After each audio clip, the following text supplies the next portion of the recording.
Millionaire's son. Screaming on plane. Poor black girl walked up. Cabin fell silent. The baby's scream cut through the airplane cabin like a fire alarm. Sharp, relentless, impossible to ignore. Passengers in the first-class section shifted uncomfortably in their wide leather seats. A few exchanged irritated glances. Others pretended to scroll their phones, hoping the sound would fade on its own. It didn't. At seat 2C, a white woman in an elegant navy blue business suit bounced a crying infant in her arms, trying everything she could think of. Rocking, shushing, patting the baby's back. Nothing worked. The baby screamed louder. The woman's polished composure was beginning to crack.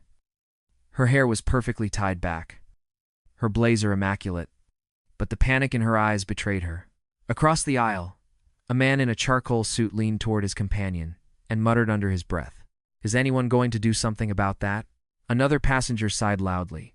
A third lifted his phone slightly, already recording. The tension in the cabin thickened. The woman tried again. "Shh, it's okay. But the baby only cried harder. Small fists clenched, face red with distress. One of the flight attendants hurried down the aisle, her voice gentle but strained. "Maham, is everything all right? Would you like some warm water or meal?" "I've tried everything," the woman snapped, frustration slipping through her polished tone. The baby shrieked again. Heads turned, eyes rolled. And then, something unexpected happened. From the back of the cabin, a small figure stepped into the aisle. A young black boy, no older than 8 or 9. He wore a worn gray hoodie, the fabric faded and dusty. His jeans were slightly dirty at the knees, and his sneakers had clearly seen better days.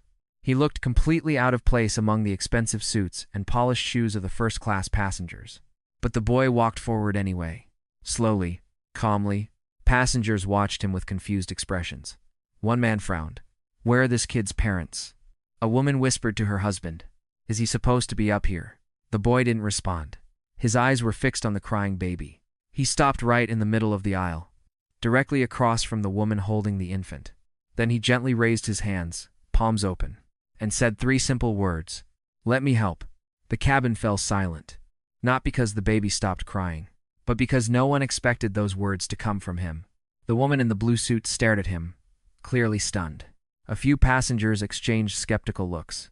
One man scoffed quietly. "Seriously?"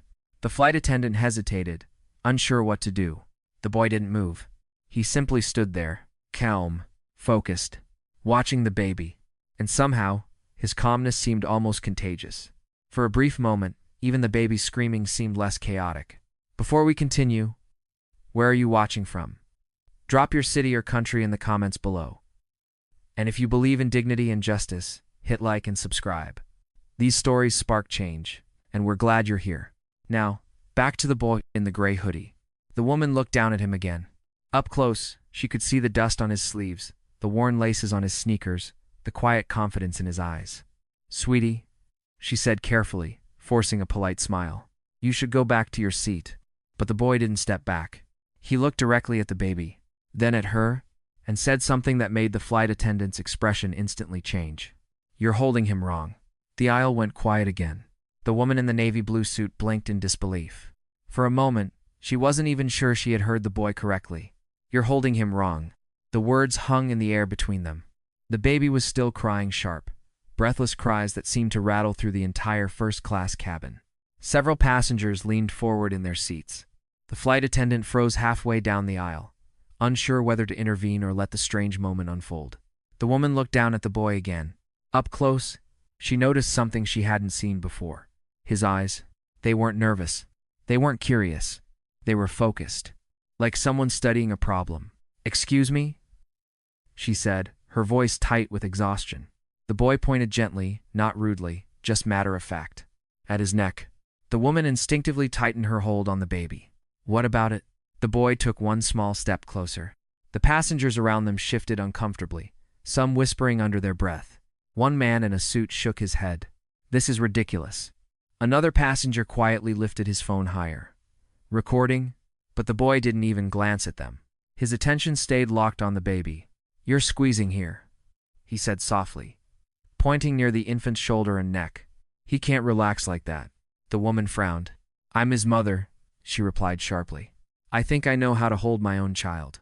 The baby screamed again, louder this time. A sharp, desperate cry. The flight attendant stepped forward. "Ma'am, maybe we should." But the boy spoke again before she could finish. "Look at his hands." Everyone's eyes dropped to the baby. Tiny fists clenched. Red face. Arms stiff against his body. The boy tilted his head slightly, thinking. "My dad says babies do that when their neck isn't supported right." Dot. The woman hesitated. Just for a second. The flight attendant noticed it. So did the passengers watching. "Your dad says?" The woman repeated skeptically. The boy nodded. "He's a doctor." A man 2 rows back let out a quiet chuckle. "Sure he is." But the boy ignored the comment. He lifted his hands slightly, demonstrating. "Try holding him like this." He gently mimed, supporting the baby's head and loosening the angle of the shoulders. The movement was simple, careful, surprisingly precise for someone so young. The woman stared at him. Her pride battled with her exhaustion. The baby's cries broke through the moment, again shrill and relentless. Her shoulders sagged. "Fine," she muttered. Carefully, she adjusted her grip the way the boy had shown. She loosened the pressure near the baby's neck, tilted his head slightly, supported his back. For a few seconds, nothing changed. The baby kept crying. A man across the aisle whispered, "Told you." Then something subtle happened. The baby's cry softened. Not gone, but different. Less sharp. The boy leaned forward slightly. "Wait," he said quietly. "Give him a second." The woman froze, unsure why she was suddenly listening to a kid in a dusty hoodie. But she did. The baby took one shaky breath. Then another. The crying slowed. Passengers began to notice. A murmur spread across the cabin. The baby's fists slowly unclenched. And for the first time since the chaos began, the crying stopped. Complete silence filled the aisle.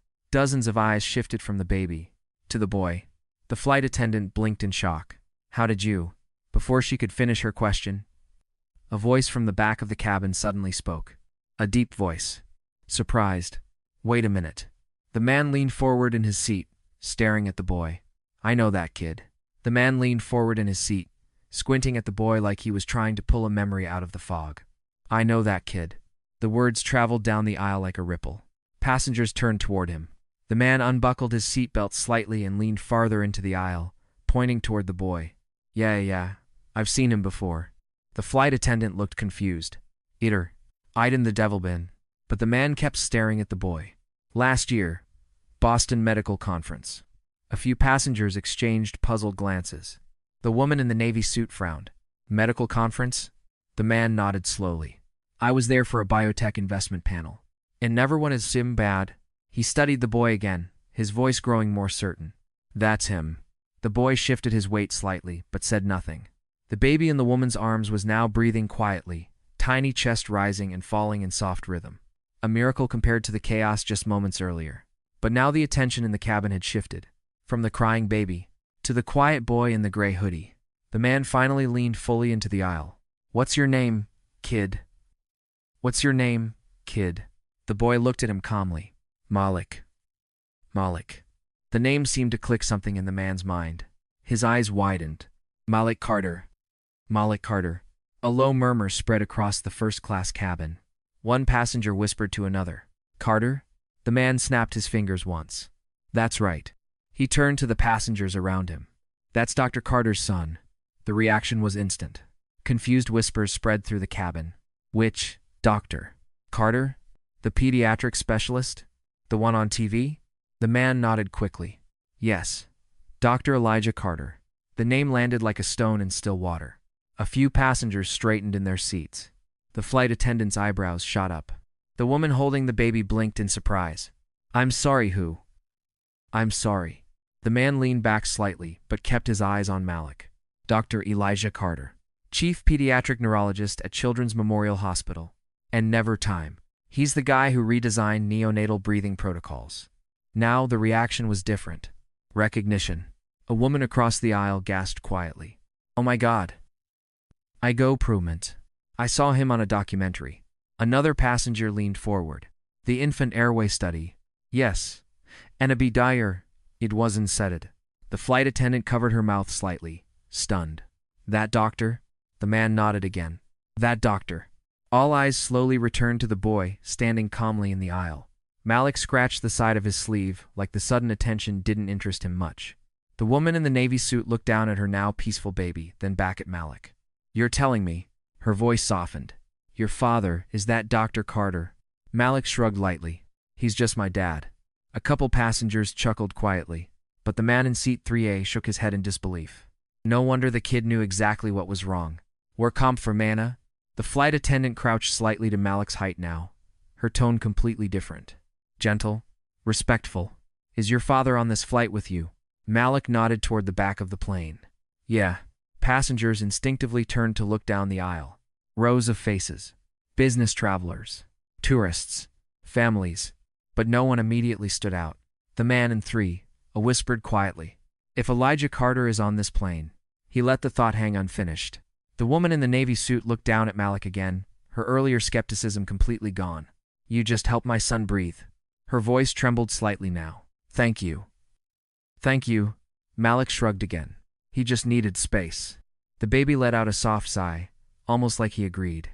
A quiet warmth began replacing the tension in the cabin. Phones that had been recording slowly lowered. Passengers relaxed back into their seats. But something had changed. The boy in the dusty hoodie no longer looked like someone who didn't belong in first class. Now he looked like someone the entire cabin suddenly wanted to know more about. And at that exact moment, a deep voice from the back of the aircraft called out calmly, "Malik. Malik." The boy's head turned immediately, and several passengers instinctively followed his gaze down the aisle, because the man slowly standing up in the rear row was not someone easy to ignore. "Malik.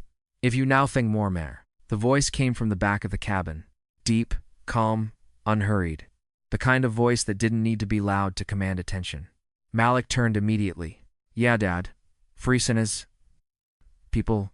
The aisle fell quiet again, as dozens of passengers looked toward the rear of the aircraft. A tall black man slowly stood up from the last row of the first-class section. He wore simple clothes. A dark sweater, plain jeans, travel-worn sneakers. Nothing flashy, nothing that screamed importance. But the moment he stood, something about his presence shifted the atmosphere in the cabin. He wasn't rushing. He wasn't panicking. He simply stepped into the aisle and began walking forward. Calm. Steady. The flight attendant instinctively straightened her posture as he approached. The man from seat 3A leaned forward again, whispering to the passenger beside him. "That's him." Now that he was closer, more people began to recognize the face. The same calm eyes, the same composed expression they had seen in interviews, documentaries, and medical conferences. The baby in the woman's arms stirred softly, now completely quiet. Dr. Elijah Carter stopped beside Malik and rested a gentle hand on his son's shoulder. "You handled that well," he said. Malik shrugged slightly. He couldn't breathe right. Dr. Carter nodded once, as if that explanation was more than enough. Then he looked at the woman holding the baby. "May I? And I be?" His voice was polite, professional. The woman immediately nodded. "Yes, of course." She shifted slightly so he could see the baby better. Dr. Carter didn't touch the child right away. Instead, he simply observed. The baby's breathing, the color of his cheeks, the relaxed hands that had only minutes earlier been clenched tight with distress. He glanced briefly at Malik. "You adjusted the neck support?" Malik nodded. "Just like you showed me." A faint smile touched Dr. Carter's face. "Well done." The passengers around them watched in stunned silence. The man from seat 3A finally spoke again, unable to contain himself. "I knew it," he said quietly. "That's Dr. Elijah Carter." The flight attendant looked between father and son, clearly overwhelmed. "You're the pediatric neurologist?" Dr. Carter gave a small nod. "Yes, endured." The woman in the navy suit shifted nervously now, suddenly aware of how she must have sounded earlier. "I'm so sorry if I sounded rude before," she said quickly.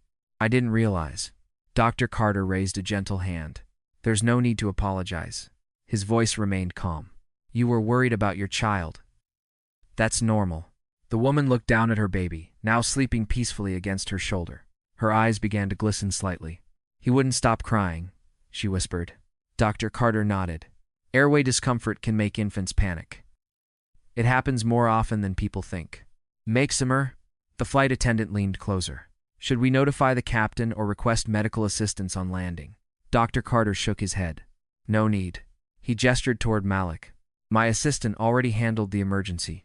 A few passengers chuckled softly. Malik looked slightly embarrassed by the sudden attention. Dr. Carter crouched slightly to his son's height. You stayed calm.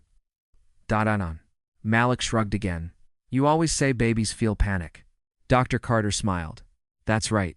In it is only people ire. He stood up again, turning slightly toward the passengers who were still watching with curiosity.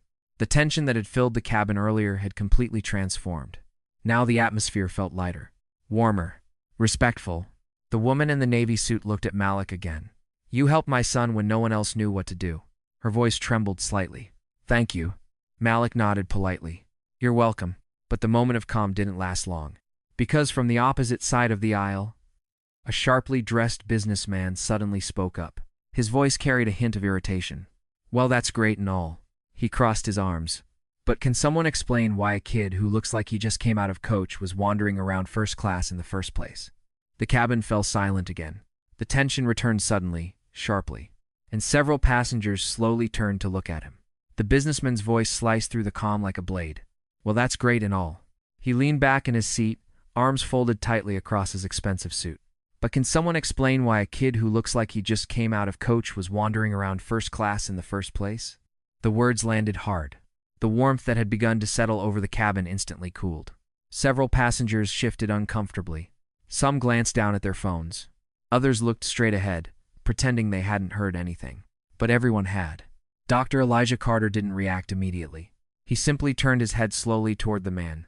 Not angry, not defensive, just observing. The businessman continued, clearly confident he had the room's attention. I mean, no offense, he added, though his tone suggested otherwise. But first class isn't exactly a playground. A quiet murmur rippled through the nearby seats. The flight attendant stiffened beside Malik. The woman holding the baby looked horrified. I'm sure he didn't mean, she began. But the businessman interrupted. No, I meant exactly what I said. He gestured vaguely toward Malik's hoodie. I paid a lot of money for this seat. His gaze flicked toward Dr. Carter. And I'm guessing most of us did. Dr. Carter finally spoke. His voice was calm, measured. My son was helping a child who couldn't breathe properly. Another somebody. The businessman shrugged. Great. And we're all grateful. He leaned forward slightly. But that still doesn't answer my question. The cabin went quiet again. Dozens of eyes moved between the man and Dr. Carter. The tension had shifted. This was no longer about a crying baby. This was about something else entirely. The businessman tilted his head slightly. So let me ask again. B. His eyes drifted down to Malik. Where exactly is this kid's seat? The implication was obvious. Coach. Malik stood still beside his father. He didn't look angry, but he didn't look embarrassed either. He simply looked curious. Like he was trying to understand why the man was so upset. Dr. Carter rested a gentle hand on Malik's shoulder. Then he answered. Seat 1A. The businessman blinked. I'm sorry? Dr. Carter repeated calmly. My son's seat is 1A. A few passengers immediately glanced toward the very front row of the cabin. Seat 1A. The most expensive seat on the aircraft. The businessman frowned. That seat is usually reserved for premium medical or executive bookings. Dr. Carter nodded. That's correct. The man scoffed. So you're saying a kid in a hoodie bought the most expensive seat on this plane? Dr. Carter shook his head slightly. No. The businessman leaned back. Satisfied. Thought so. But Dr. Carter continued. I bought it. The man waved dismissively. That still doesn't explain. Then he paused. Something about Dr. Carter's calm tone finally caught up with him. You bought it for him? Yes. The cabin grew quiet again. Dr. Carter's gaze remained steady. My son travels with me frequently. The businessman looked unconvinced. So what exactly do you do that lets you throw first-class seats around like candy? A faint ripple of discomfort moved through the cabin. The question sounded less like curiosity, and more like a challenge. Dr. Carter studied the man for a moment. Then he gave a small, polite smile. I work with infants who struggle to breathe. He gestured gently toward the now peaceful baby in the woman's arms. Sometimes in places a lot more stressful than an airplane. A few passengers nodded quietly. The flight attendant's expression softened. But the businessman wasn't finished. He leaned forward again, his tone sharp. Yeah, I heard the whole doctor thing. He tapped the armrest. But being a doctor doesn't exactly make you wealthy enough to fly around buying first-class seats for kids. The words hung in the air. Several passengers looked uncomfortable now. because the implication was becoming painfully obvious. The man didn't just doubt the seat. He doubted the man standing in front of him. Dr. Carter didn't react. He simply reached into the inside pocket of his jacket and pulled out something small, a simple black card. He held it between two fingers. The businessman squinted at it from across the aisle. "What's that supposed to be?" Dr. Carter's voice remained calm. "A reminder." He extended the card slightly. The flight attendant leaned closer to read it. Her eyes widened instantly. "Oh, I... She straightened. Her entire posture changed. And suddenly, the businessman didn't look nearly as confident anymore. The flight attendant stared at the black card in Dr. Carter's hand. Her eyes widened. "Oh. It wasn't loud. It wasn't dramatic. But the shift in her voice carried across the entire first-class cabin. She straightened immediately, shoulders pulling back, posture suddenly formal. The businessman noticed. His confidence faltered for the first time. "What?" he asked impatiently. The flight attendant looked from the card to Dr. Carter, then back again as if confirming what she was seeing. "Find a discount 7 tuda. Servanish." Her tone had completely changed now. Respectful. Careful. "Are you that Dr. Carter?" "Why?" Dr. Carter slid the card back into his pocket. "Yes." Smoted. The businessman scoffed lightly. "So what? A fancy business card doesn't mean..." But the flight attendant interrupted him. "Sir," she said, her voice firm now, "Dr. Carter is a special medical partner for this airline." The words landed like a sudden weight in the room. Passengers leaned forward. Phones lowered. The businessman blinked. "I'm sorry, what?" The flight attendant continued. "He consults with our aviation medical board." Her eyes flicked toward Malik for a moment. "And his research helped design the infant emergency protocols we use during long-haul flights." Now the murmurs returned. But this time they sounded very different. Not skeptical. Impressed. A woman near the window whispered to her husband. That's why he knew exactly what to do.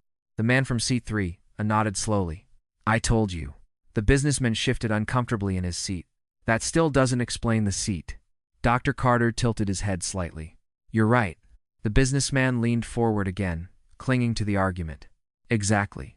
Dr. Carter continued calmly. "The airline reserves seat 1A on certain flights for medical consultants in case of onboard emergencies." The cabin went quiet again. The flight attendant nodded. "That's correct." She gestured politely toward Dr. Carter. Dr. Carter was invited on this flight. The businessman stared at him. "So you're saying you didn't even pay for that seat?" Dr. Carter shrugged slightly. The airline insisted.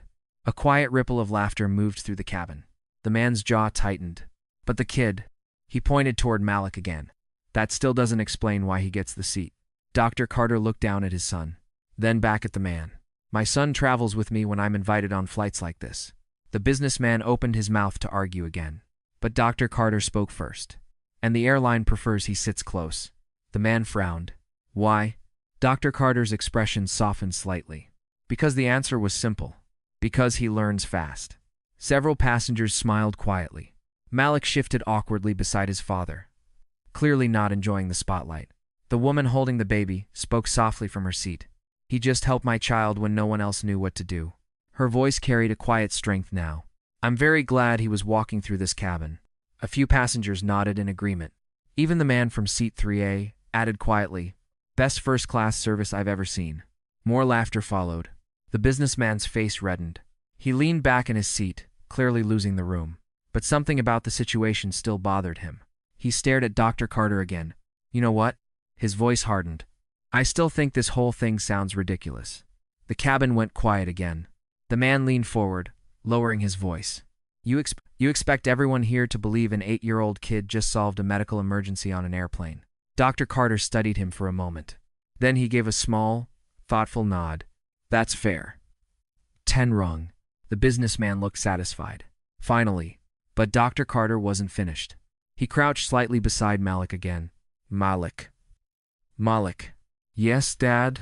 Dr. Carter gestured toward the baby across the aisle. "Would you like to explain to everyone what actually happened?" Malik looked around the cabin. Dozens of curious faces stared back at him now. Passengers, flight attendants, even the businessman. And for the first time, since walking into the aisle, Malik smiled slightly. "I size. And a Madigan describe and prove yeter." The flight attendant was still staring at the black card in Dr. Carter's hand. Her expression had completely changed. Just seconds ago, she had been politely managing a tense cabin. Now her eyes were wide, almost stunned. I hasna. Ocean. The word slipped out before she could stop it. The businessman noticed immediately. What? He said sharply. What does it say? Actas. The attendant hesitated, glancing between the card and Dr. Carter as if asking permission. Dr. Carter gave a small nod. It's fine. She swallowed and read the engraving again. Her voice came out quieter this time. Dr. Elijah Carter, founder. A few passengers leaned forward. Founder of what? Someone asked. The attendant looked back at the card. Carter Pediatric Airway Institute. The name alone made the man in seat 3 a sit-up straighter. Oh wow. He rubbed his chin. That institute? Several passengers nearby looked confused. But the man continued. That's the research group that redesigned infant airway safety systems. A woman across the aisle snapped her fingers softly. Wait, that's the team hospitals use now for newborn breathing emergencies. Another passenger added quietly. They train neonatal doctors worldwide. The murmurs in the cabin began growing. The businessman's confidence flickered. He frowned. Okay, so he runs a research institute. Dr. Carter said nothing. The man from seat 3A shook his head slowly. You don't get it. He turned toward the businessman. That institute licenses medical systems to half the hospitals in the country. He paused. And several airlines. Now the businessman blinked. What? What? The flight attendant looked back at the card again. Then at Dr. Carter. Then toward the cockpit. Her realization came all at once. You're the one who designed the infant oxygen support protocols for this airline. Dr. Carter gave a small nod. Yes. Endecider 501. A wave of whispers spread through the cabin. Passengers were now looking at him very differently. One man leaned toward his wife. That system saved my nephew in Chicago. The woman holding the baby looked down at her sleeping child again, overwhelmed. You designed the safety protocols for planes? Dr. Carter answered simply. For anywhere babies struggle to breathe. Hask? Right? The businessman shifted in his seat. His earlier confidence had faded into something closer to unease. Well, that still doesn't explain the black card. The attendant turned the card slightly so he could see it. It's a lifetime executive access card. The businessman squinted. So? The attendant inhaled slowly. This airline gives them to major investors and partners. She looked back at Dr. Carter. You helped redesign our entire neonatal emergency system.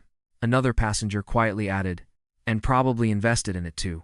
The man from seat 3 nodded. Millions. Seeger the tenor-tentury.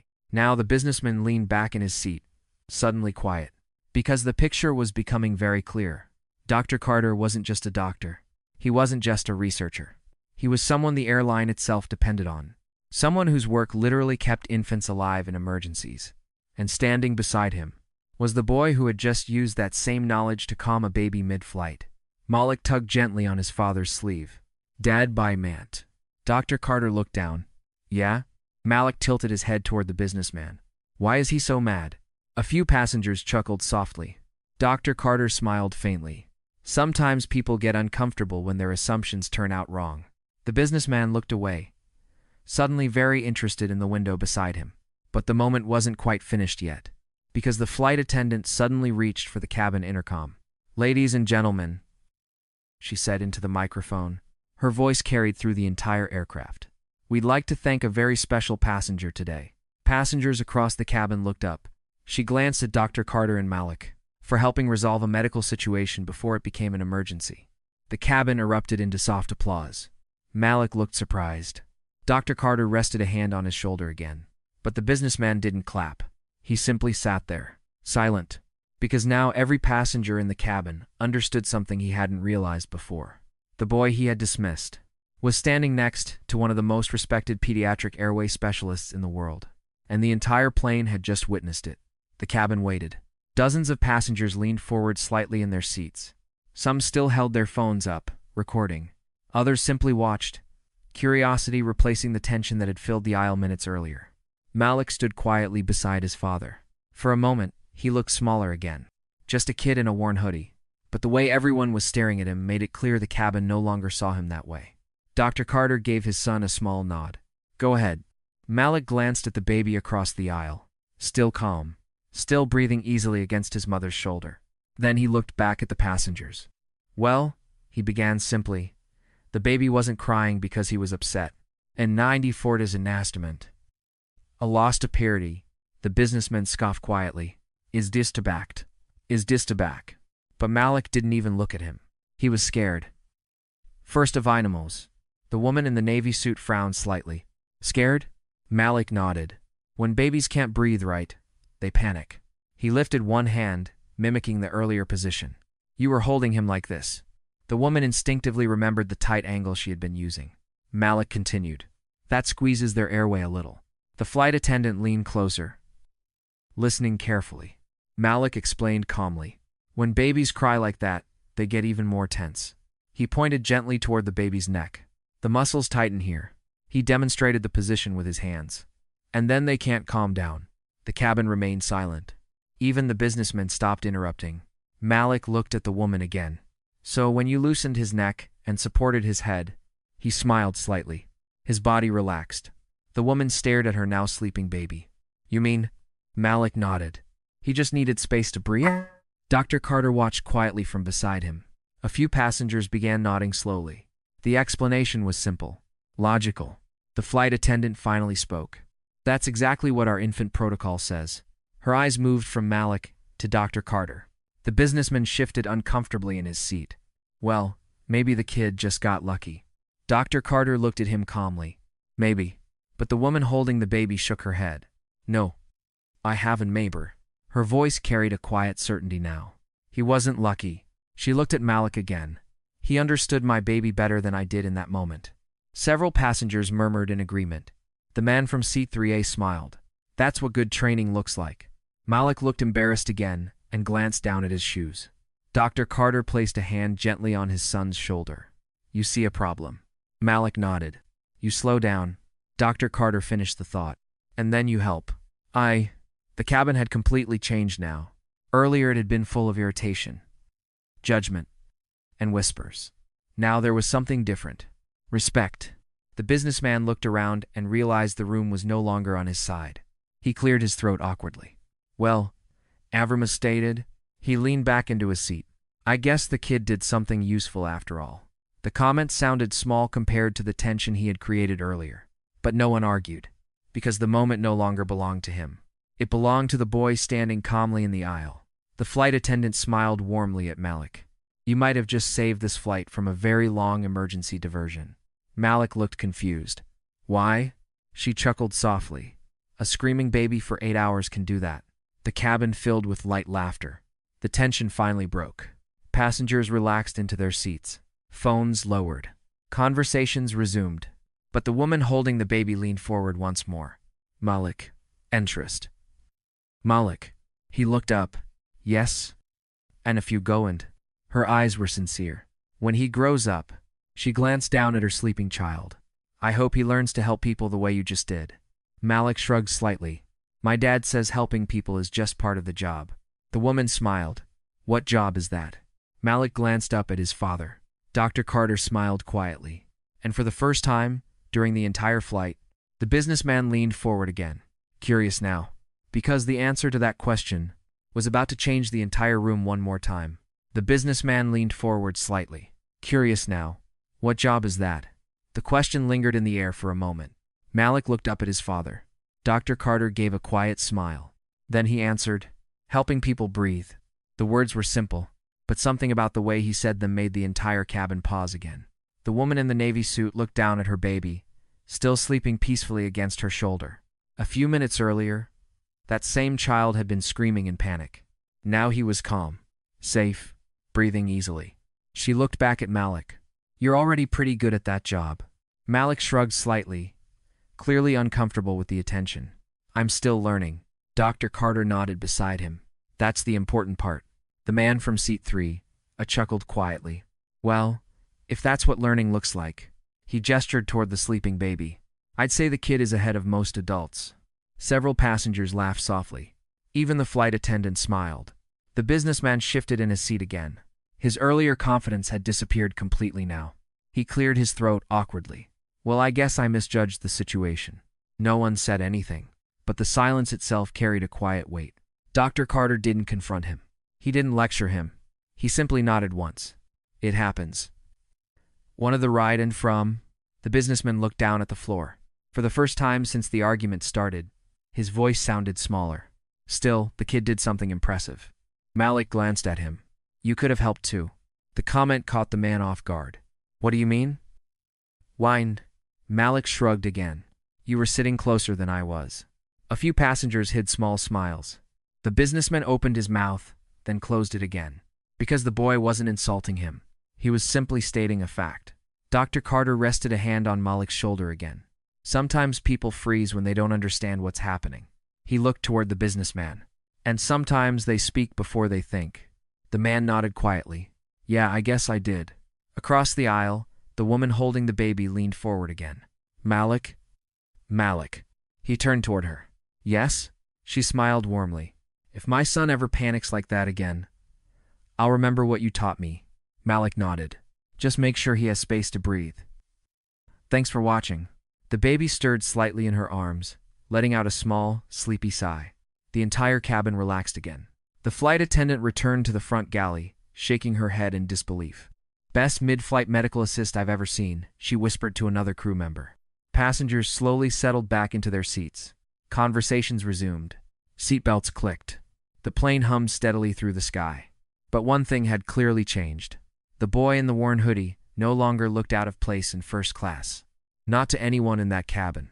Dr. Carter gently guided Malik back toward their seats. As they walked up the aisle, several passengers gave quiet nods of respect. One man even whispered, "Good job, kid." Malik slid into seat 1A, the most expensive seat on the aircraft. But he didn't seem to care about that at all. He pulled the blanket up around his legs and glanced out the window. Clouds stretched endlessly beneath the plane. Dr. Carter sat beside him. You did well today. Malik looked thoughtful for a moment. Then he asked, Dad? Yes. Yes. Why do people think clothes tell them who someone is? Dr. Carter looked out the window for a second before answering. Because it's easier than paying attention. Malik nodded slowly. Then he looked back at the cabin behind them. The passengers who had once doubted him were now watching with quiet respect. Dr. Carter smiled faintly. Next time, he said, they'll pay attention first.